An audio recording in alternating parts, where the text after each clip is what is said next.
Hi friends, ಇವತ್ತು ನೋಡಿ ಒಂದು ಸ್ಪೆಷಲ್ ಡಿಶ್ನೊಂದಿಗೆ ಬಂದಿದ್ದೀನಿ. ಉದ್ದಿನ ವಡೆ ಯಾರಿಗೆಲ್ಲ ಗೊತ್ತು? ಎಲ್ಲರಿಗೂ ಇಷ್ಟ. ಆ ಉದ್ದಿನ ವಡೆನ ಮಾಡೋದು ಹೇಗೆ ಅಂತ ಹೇಳ್ಕೊಡ್ತಾ ಇಲ್ಲ. ಇವತ್ತು ನಾನು ಉದ್ದಿನ ವಡೆಯಿಂದ ಮಾಡ್ತಕ್ಕಂತಹ ಸಾಸಿವೆ ವಡೆನ ಮಾಡೋದು ಹೇಗೆ ಅಂತ ಹೇಳ್ತಾ ಇದ್ದೀನಿ. ಇಲ್ಲಿ ನೋಡಿ, ಒಂದು 5-6 ಉದ್ದಿನ ವಡೆನ ತೊಗೊಂಡಿದ್ದೀನಿ ನಾನು. ಬ್ರಾಹ್ಮಣರ ಮನೆಗಳಲ್ಲಿ ವೈದಿಕಕ್ಕೆ ಉದ್ದಿನ ವಡೆ ಮಾಡೋದು ಸಾಮಾನ್ಯ. ಆ ಉದ್ದಿನ ವಡೆ ಉಳಿದಿದ್ದಾಗ ಈ ರೆಸಿಪಿ ಮಾಡೋದು ಅಷ್ಟೇ ಸಾಮಾನ್ಯ. ಈಗ ನೋಡಿ, 1 ಬಟ್ಲಾಗೋಷ್ಟು ಹಸಿ ಕಾಯಿ ತುರಿ, ಹಾಗೆ 1 ಹಸಿಮೆಣಸು, ಹಾಗೆ ಒಂದು ಅರ್ಧ ಸ್ಪೂನ್ ಆಗೋಷ್ಟು ಸಾಸಿವೆನ ತಗೊಂಡು ನಾನು ಇವನ್ನ ನೈಸ್ ಪೇಸ್ಟ್ ಮಾಡ್ಕೊತಾ ಇದ್ದೀನಿ. ಚಟ್ನಿ ಹದಕ್ಕೆ ಇದನ್ನು ನುಣ್ಣಗೆ ರುಬ್ಕೊತಾ ಇದ್ದೀನಿ. ಈಗ ವಡೆ ಏನಿದೆ ಅದನ್ನು ನಾವು ಹೀಗೆ ಸಣ್ಣ ಸಣ್ಣದಾಗಿ ತುಂಡು ಮಾಡ್ಕೊಳ್ಳೋಣ. ಅಜ್ಜಿ ಮನೇಲಿ ವೈದಿಕ ಮಾಡಿದಾಗ ನಾವು ಅಜ್ಜಿಗೆ ಹೇಳೋದಿತ್ತು, ಅಜ್ಜಿ ಸ್ವಲ್ಪ ಜಾಸ್ತಿ ವಡೆ ಮಾಡು ಅಂತ. ಯಾಕೆ ಹೇಳಿ? ಸಾಸಿವೆ ವಡೆ ತಿನ್ನೋದು ಅಂದರೆ ನಮಗೆಲ್ಲ ಭಾರಿ ಇಷ್ಟ. ಇದು ತುಂಬ ರುಚಿಯಾಗುತ್ತೆ. ಇದು ದಹಿ ವಡ ಅಂತ ಅಂದ್ಕೊಬೇಡಿ, ಅದರ ರುಚಿನೇ ಬೇರೆ, ಇದ್ರ ರುಚಿನೇ ಬೇರೆ. ನೋಡಿ, ನಾನು ವಡೆಗಳನ್ನು ಸಣ್ಣ ಸಣ್ಣದಾಗಿ ಚೂರು ಮಾಡ್ಕೊಂಡಿದ್ದೀನಿ. ರುಬ್ಕೊಂಡಿರೋ ಕಾಯಿ ಸಾಸಿವೆನ ಒಂದು ಬಟ್ಲಿಗೆ ಹಾಕ್ಕೊಳ್ಳೋಣ.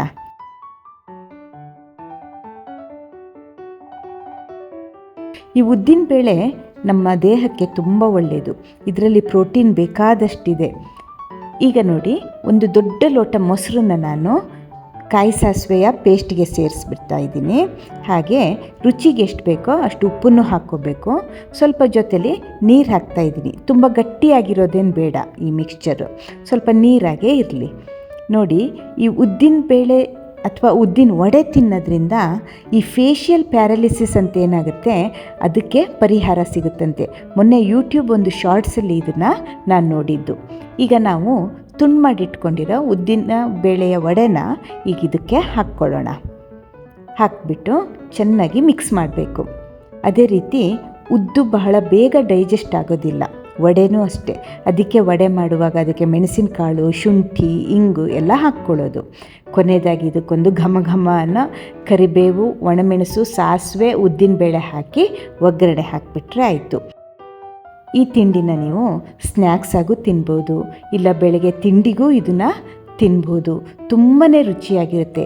ಮಕ್ಕಳಂತೂ ಭಾಳ ಇಷ್ಟಪಟ್ಟು ತಿಂತಾರೆ. ಏಕೆಂದರೆ ನಾವು ಚೈಲ್ಡ್ಹುಡ್ಡಲ್ಲಿ ಇದನ್ನು ತುಂಬ ಎಂಜಾಯ್ ಮಾಡಿಕೊಂಡು ತಿಂತಾಯಿದ್ವಿ.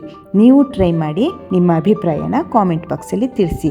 ಹಾಗೆ ರುಚಿ ಅಭಿರುಚಿನ ತಪ್ಪದೆ ಸಬ್ಸ್ಕ್ರೈಬ್ ಮಾಡಿ, ಫಾಲೋ ಮಾಡಿ, ನಿಮ್ಮ ಪರಿಚಯದವರಿಗೂ ಶೇರ್ ಮಾಡಿ. Thank you.